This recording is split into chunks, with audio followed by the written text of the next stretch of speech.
रहते हैं, हम बाइबल के साथ जुड़े नहीं रहते हैं, तब शैतान के पास मौका होता है हमें मिसगाइड करने का और हमारी लाइफ में से उन ब्लेसिंग्स को खत्म करने का और हमें गलत रास्ते में लेके जाने का। और उसके बाद जब वो गलत रास्ते में जाते हैं तो वचन कहता है उसका परिणाम नागदौना सा कड़वा है। क्या कोई हो सकता है कि छाती पर अंगारे रख ले और उसको जले ना?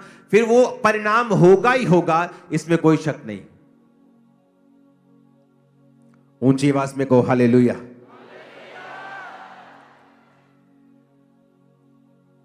इसीलिए स्टिल रहना, शांत रहना, अपने स्पिरिट को अंदर से शांत रखना और अपना ध्यान परमेश्वर की ओर लगाना। और दूसरा, प्रार्थना वाली स्पिरिट और हृदय रखना। वो प्रार्थना वाला हृदय जो परमेश्वर के साथ कनेक्टेड हो और परमेश्वर के साथ जुड़ा हुआ हो। हालेलुया।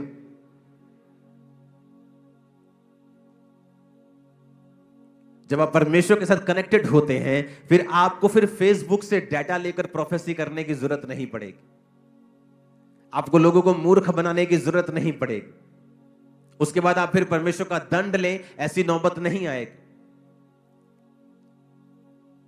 आप किसी के सामने बैठे हैं और आप जब उनसे बात कर रहे हैं, आप अंदर परमेश्वर के साथ कनेक्टेड हैं और आप अंदर परमेश्वर से पूछ रहे हैं कि परमेश्वर इस व्यक्ति के बारे में मेरे ऊपर जानकारी तू शेयर कर, जाहिर कर।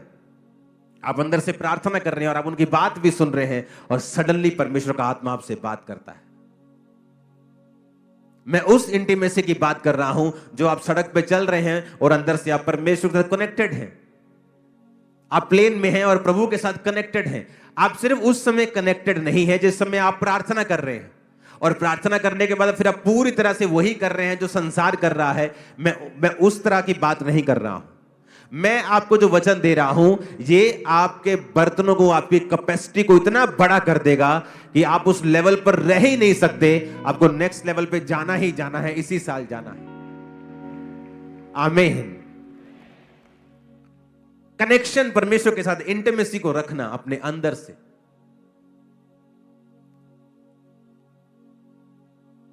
हालेलुया। और ये लेवल तभी पॉसिबल है जब आप रेगुलर प्रेयर करने वाले हैं। खुदा ने कहा जब तू प्रार्थना करे तो जा और अपने द्वार को बंद करके कुंडी लगाकर प्रार्थना कर, तेरा पिता जो गुप्त में देखता है तुझे प्रार्थना का उत्तर देगा।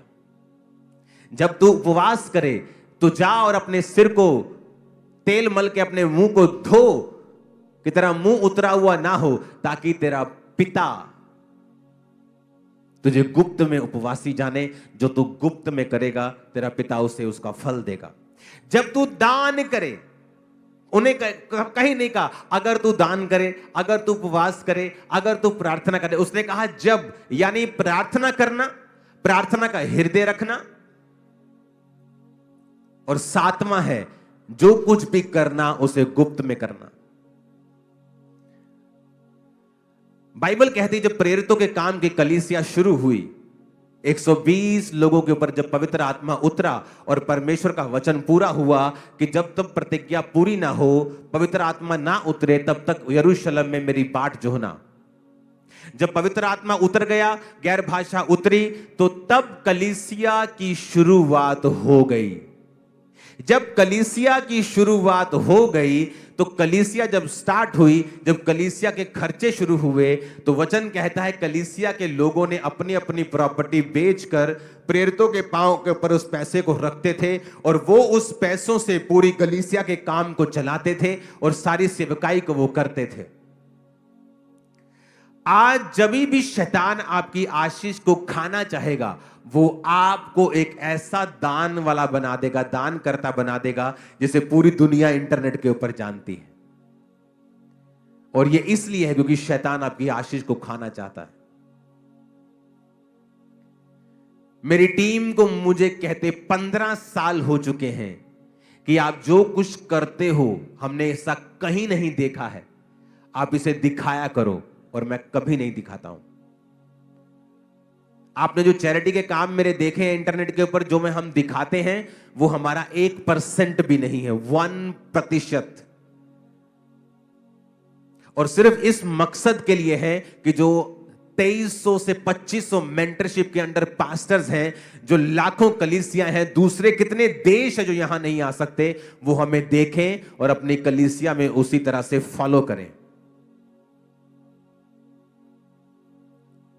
जब भी शैतान आपको देखता है कि आप अच्छे हैं, वो मेक श्योर करेगा कि आप कहीं ना कहीं से वचन को ब्रेक करें, ताकि आप पूरी आशीष परमेश्वर से ना ले सकें। क्यों एक सिस्टम बनाया गया कि अब ऐसा भी तो हो सकता है कि प्रेरित कहते हैं कि ठीक है भाई, तुमने अपना घर बेचा, ये 10 लोगों की घर की किस्त जानी है, ये 4 लोगों का राशन जाना है, तुम ऐसा करो, इनको दे दो। उनको आमने सामने नहीं करवाया। चर्च किस लिए? क्योंकि जब आप चर्च में, मैं भी चर्च में बोता हूं, आपका चर्च ये होगा, मेरा अलग होगा। मैं अपना टाइल्स जब बोता हूं, वो किसके बेहतरी में यूज हुआ है, अगर उसको ये पता है फिर तो मेरी महिमा हो गई।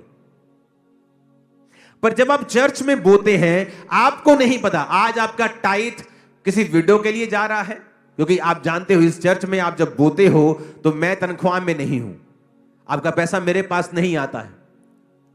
आपकी ऑफरिंग को देखे मुझे सालों हो गए हैं, सालों, ईयर्स।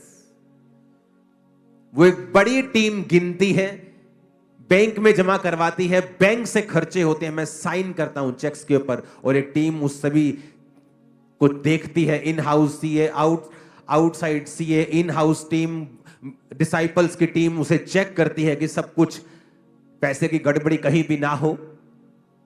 आपको नहीं पता, मुझे नहीं पता मेरा पैसा किस भले काम के लिए लगा, और वही गुप्त है, इसीलिए आप फल पा रहे हो।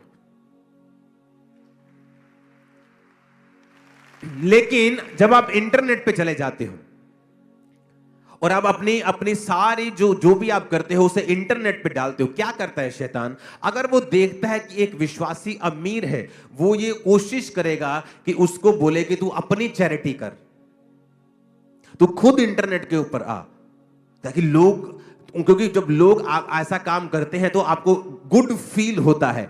Every good feeling is not from God. और आपको लगता है कि लोग आपको अप्रिशिएट कर रहे हैं, लोग आपको अच्छा कह रहे हैं। नो, ये बिब्लिकल नहीं है। मैं न्यूयॉर्क में एक चर्च में था। न्यूयॉर्क टाइम्स स्क्वायर दुनिया का सबसे महंगा एरिया है, और मैं वहां पे गया, और एक वहां पे चर्च में जो हेड है वो मेरे क्रूसेड के ऊपर थे, और वहां पर जो चर्च के हेड हैं उन्होंने मुझे इनवाइट किया कि आके आप आएंगे। मैंने कहा मैं क्यों नहीं आऊंगा, वो पिक्चर्स हैं हमारे पास वो चर्च की, अगर वो जाती हैं स्विचर्स पे तो भेजना आप। वो चर्च को जब हमने अंदर गए, हम इनवाइटेड थे, वहां हमने देखा तो वो चर्च के बारे में बताया कि आज उस जो चर्च की वैल्यू है वो 900 करोड़ रुपए है। और आप इमेजिन करो, जिस चर्च को खरीदा गया वो एक पोर्नोग्राफिक थिएटर था, वहां गंदे काम होते थे, लाइव नंगी लड़कियां वहां पे नाचती थी। और एक यहूदी बिजनेसमैन आया और उसने कहा मैं ये थिएटर को खरीदना चाहता हूं, और उस थिएटर को उसने करोड़ों में, करोड़ों नहीं, खरब अरबों में खरीदा, एक चर्च को दान दिया, और सब गंदा काम एक दिन में बंद करवा दिया। और सुनो मेरी बात, आज तक उसकी फोटो नहीं पता कि वो व्यक्ति कौन है, वो कौन है। उस पास्टर ने मुझे बताया कि थोड़े दिन पहले यहां पे लोग आए थे और उन्होंने इस चर्च की वैल्यू को बताया कि हम आपको 800-900 करोड़ रुपए देने के लिए तैयार हैं। 900 करोड़, आप इस चर्च को छोड़ दो। जब वो चर्च थिएटर से चर्च में कन्वर्टेड हुई तो वहां पर फिर लॉ बना दिया गया कि अब कोई भी चर्च नहीं बनेगी थिएटर से। वो इतना बड़ा मुद्दा वहां पे बन गया था। वो आज टाइम्स स्क्वायर की ओनली चर्च है जो हर टाइम ओवर भरी रहती है, क्योंकि टाइम्स स्क्वायर में हर जगह जाने के लिए आपको डॉलर्स लगते हैं आपको, लेकिन वो चर्च फ्री सर्विस, जब कहती है फ्री सर्विस, फ्री सर्विस, लोग बहुत आते हैं वहां चर्च में वचन को सुनने के लिए। कितने मेरी बात को समझ रहे हैं? और आज तक उसका डोनर कौन है किसी को पता नहीं। कहीं उसकी फोटो नहीं लगी। लेकिन हमें चाहिए होता है अगर हमने 50,000 रुपए दिया, पत्थर पे नाम लिख के हमारा चर्च में लग जाए।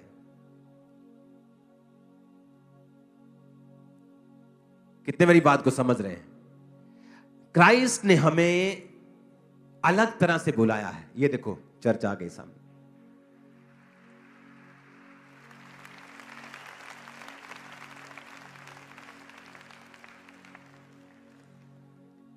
क्या सुंदर चर्च है, देखा आपने?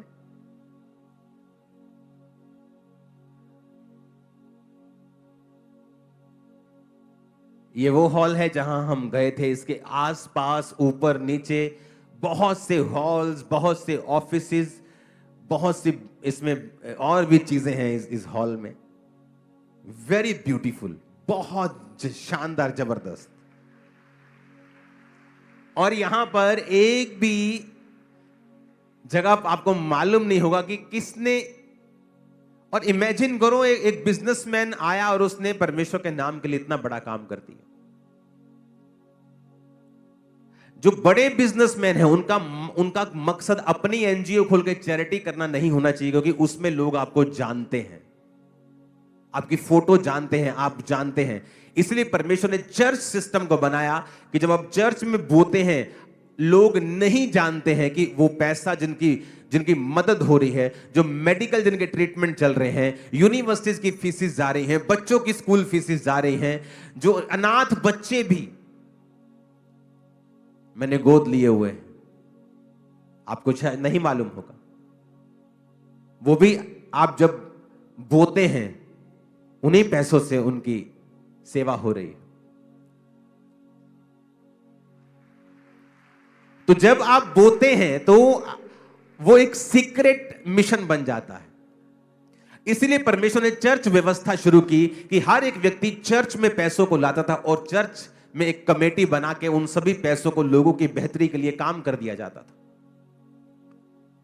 तो आज इस चीज से बच के रहना है। अगर आप फाइनेंशियली ब्लेस्ड हैं, मेक श्योर कि चर्च के बड़े से बड़े कामों के लिए आप आगे होने चाहिए। यह है परमेश्वर का एक्चुअल प्लान आप लोगों के लिए। यह है परमेश्वर का मास्टर प्लान आप लोगों के लिए। अगले महीने झारखंड में क्रूसेड है, बहुत बड़ा। तो जब क्रूसेड टीम मेरे पास आई तो मैंने उनको बताया कि मैं इंडिया में मुझे 1000 इनविटेशंस हैं क्रूसेड्स के, 1000 से भी ज्यादा ही होंगे। लेकिन जब अभी मैं नाम लेना चाहता हूं उन क्रूसेड्स का, जब मैं क्रूसेड पे गया तो लोगों की टिकटें बिकी। वहां पे जो फ्रंट पे बैठना चाहते हैं चेयर्स के ऊपर, उनकी टिकटें बिकी। और मैंने उस चीज का विरोध किया कि अगर आपने मुझे बुलाना है तो आप मुझे बेच नहीं सकते, आप गॉस्पेल को बेच नहीं सकते। इसलिए मैं हमेशा बहुत कम मैंने डेट्स दी हैं इंडिया की दूसरी स्टेट्स की क्रूसेड्स के लिए। लेकिन जब झारखंड की टीम आई तो मैंने उन्हें बताया कि मैं इस चीज से डरता हूं और इस चीज से मुझे घिन आती है कि जब ये चीजें होती हैं। तो मैंने कहा मैं एक सिस्टम बनाऊंगा कि झारखंड के लिए एक नंबर को हम लॉन्च करेंगे, आज नहीं फिर कभी, या आज भी हम दे सकते हैं वो नंबर अगर आपके पास है तो। सिर्फ नंबर, क्रूसेड की डेट्स नहीं देनी है, वो मैं आपको 1-2 हफ्ते में बता दूंगा। तो इसके लिए हमने एक नंबर बनाया कि इस नंबर पे जो लोग क्रूसेड्स के लिए बोना चाहते हैं, चाहे वो झारखंड के हों, चर्चिस वहां पे कोई भी कलेक्शन अब नहीं कर पाएंगे। उससे क्या होता है कि जो चर्च करवा रही है, मान लो वो तो अच्छी है, लेकिन गलत नाम के ऊपर भी गलत लोग भी पैसा इकट्ठा करना शुरू कर देते। पापा आ रहे हैं, और प्रभु का दास आ रहा है, आप पैसा दो पैसा दो, तो मैसेज आने स्टार्ट हो जाते हैं कि आपके नाम से लोग पैसा इकट्ठा कर रहे हैं। तो मैंने एक सिस्टम बना दिया कि चर्च का, अगर खामरा चर्च का क्रूसेड है तो ये बात समझ ली जाए कि कभी भी इसके लिए कलेक्शन नहीं होगी। जिसने बोना है ये एक ही नंबर आपको दे दिया जाएगा। इस नंबर पे कॉल करो कि मुझे इस क्रूसेड के लिए बोना है, मुझे पार्टनर बनना है। और उसी दिन जब आप क्रूसेड होता है आपसे मिल लिया जाता है 1-1 मिनट के लिए। और बस हमें पता होता है कि ये 15 लोगों ने 1-1 लाख बोया, बाकी खर्चा ऑफरिंग से किया, बाकी खर्चा इससे किया। मुझे कोई फीस नहीं चाहिए कि मैं झारखंड में जाऊंगा, मेरी टीम बसों का खर्चा, फ्लाइट्स का खर्चा, होटल का, मुझे कुछ नहीं चाहिए। मुझे ये चाहिए कि सारा कुछ क्लीन हो, नीट हो, कोई पैसा कोई किसी से खाया ना जाए, किसी के साथ कोई हेराफेरी ना हो। तो ये नंबर मैंने बना दिया, सिस्टम बना दिया।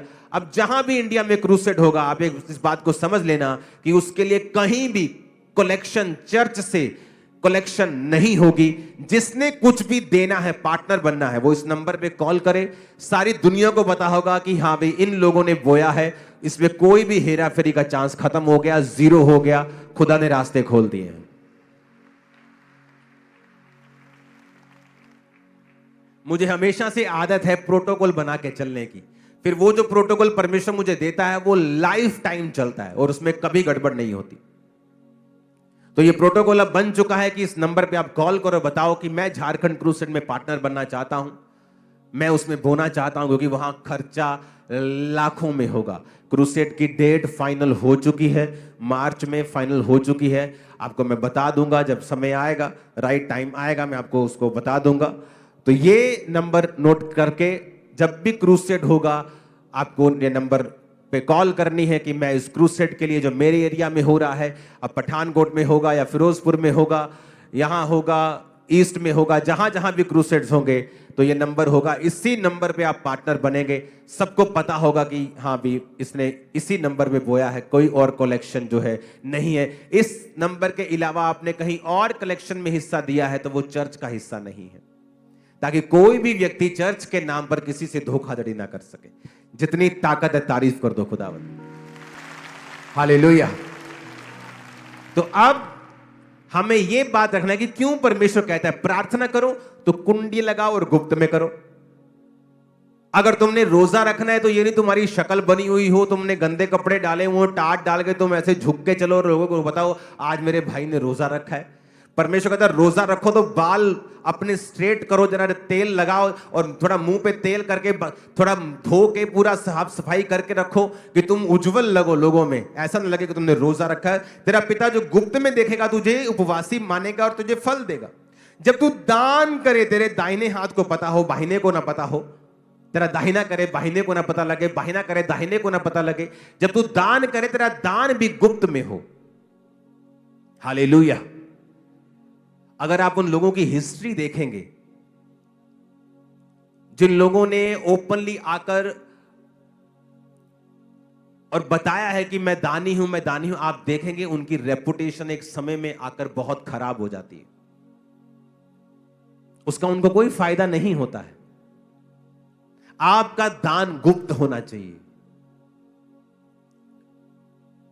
यही सिस्टम है। अगर हम अपने आप को कैपेसिटी में बढ़ते हुए देखना चाहते हैं तो जो विजन, जो दर्शन परमेश्वर देता है वो हमेशा कलीसिया को देता है। हालेलुया। परमेश्वर जो है वो मैनेजमेंट का परमेश्वर है। वो अगर आप मैनेजमेंट से बाहर जाएंगे वो आपके संग कभी काम नहीं करता। वो परमेश्वर ऑर्डर का परमेश्वर है। आप कभी बाइबल में बताओ जब परमेश्वर ने मूसा को भेजा कि किसी विश्वासी से परमेश्वर ने बात की हो और मूसा से ना की हो? कभी नहीं। परमेश्वर का एक ऑर्डर था, ठीक है मैं मूसा को ठहराता हूं, मैं मूसा से बात करूंगा, मूसा तुमसे बात करेगा, ये मेरा ऑर्डर है। उस ऑर्डर के बाहर जब भी आप जाएंगे आपको हमेशा निराशा मिलेगी। एक कपल मुझसे मिलने के लिए आए, पास्टर थे और उनकी वाइफ थी, और पास्टर ने डाइवोर्स फाइल कर दिया अपनी वाइफ के खिलाफ। जब उनसे मैं मिला तो मैंने जब उनको देखा तो वही ऑर्डर के खिलाफ चलना। क्या ऑर्डर था कि पास्टर ने कहा जब वो प्रेग्नेंट थी कि तू जा और अभी जाके डॉक्टर के पास जाके इसकी डिलीवरी करवा। डॉक्टर ने कहा तू लेट हो गई है, तू इसकी डिलीवरी कर। उस औरत ने कहा नहीं मैं परमेश्वर से पूछूंगी। जब बात हुई तो इसका रीजन यह था कि वो उसकी जो मम्मी थी औरत की, वो उसको गाइड करती थी बहुत, और वो अविश्वासी थी। तो उसने कहा प्रभु से मैं पूछूंगी। और जब उनके बेटा नहीं था, बेटियां ही थी, जब वो लेट हो गई औरत, तो वो जो बेबी बॉय था पेट में वो मर गया, उसकी डेथ हो गई। और जब वो मुझसे मिले तो मैंने कहा कि जब तेरा हस्बैंड इस बात को कह रहा है जा, तो तुझे पता है कि ये उसकी नहीं, ये परमेश्वर की आवाज है तेरे लिए, क्योंकि परमेश्वर का ये ऑर्डर है कि वो आदमी के जरिए एक हाउस होल्ड से बात करेगा। औरत को जो आदमी ने बनाया है वो कभी मेंटेन नहीं कर सकता, औरत उसको मेंटेन करके रखती है।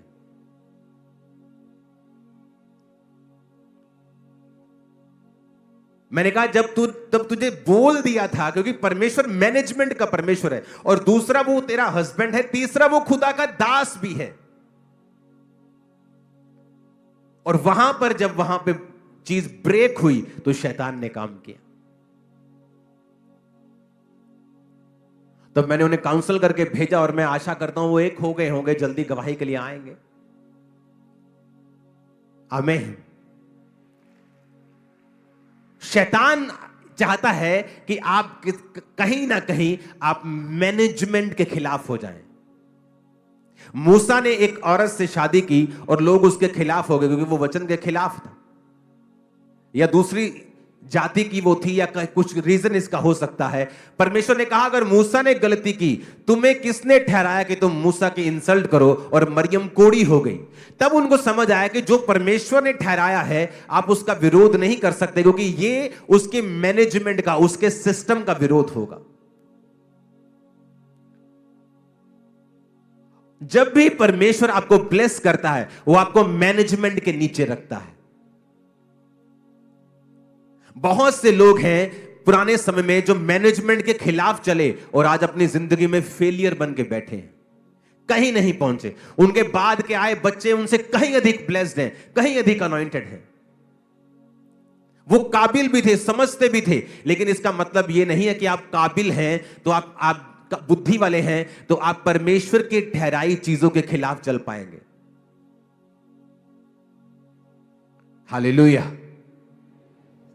हमें यह समझना होगा कि परमेश्वर ने एक मैनेजमेंट को ठहराया है, एक चर्च ठहराया है, और वो चर्च जो गॉस्पल सेविंग में है, जो सोल सेविंग में है, गॉस्पल गिविंग में है, जो काम कर रहा है, जो हर तरह की चैरिटी कर रहा है, हमें उस मैनेजमेंट के नीचे रहना है। पैसे के मामले में, सेवा के मामले में, प्रार्थना के मामले में, उपवास के मामले में, हर तरह से। और जैसे ही आप ये करना शुरू करेंगे, आपकी कैपेसिटी को वो बढ़ाएगा। एक ऐसा आइडिया आपके दिमाग में आएगा जो पहले कभी ना आया होगा। आमीन। ऊंचे वाला चाहिए चर्च। आई थिंक इस वचन को आपको दोबारा सुनना चाहिए एक बार घर जाके, क्योंकि ये वाकई परमेश्वर की ओर से है, और आप अपनी लाइफ में अपनी कैपेसिटी को बढ़ा हुआ देखेंगे। जो मैं आपको दे रहा हूं ये परफेक्ट वर्ड है। अगर आप इसे फॉलो करेंगे तो बिना रिजल्ट के आप नहीं रह पाएंगे। आमीन। एक दिन एक पास्टर मुझसे मिलने के लिए आए दूर जगहों से, और जब मैंने उनको सारी चर्च की चीजें दिखाई, इधर उधर जो पूरी तरह से हम फैले हुए थे, तो दिखाया, और प्रेयर माउंटेन, उसने कहा मैंने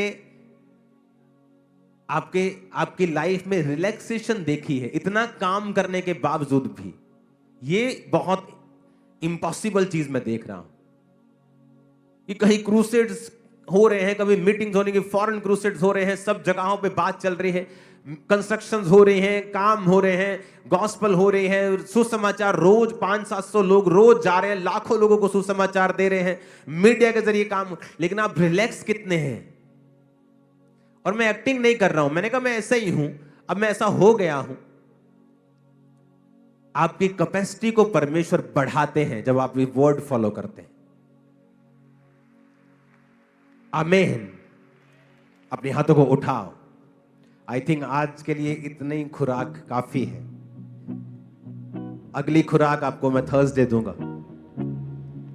उठाओ अपने हाथों को।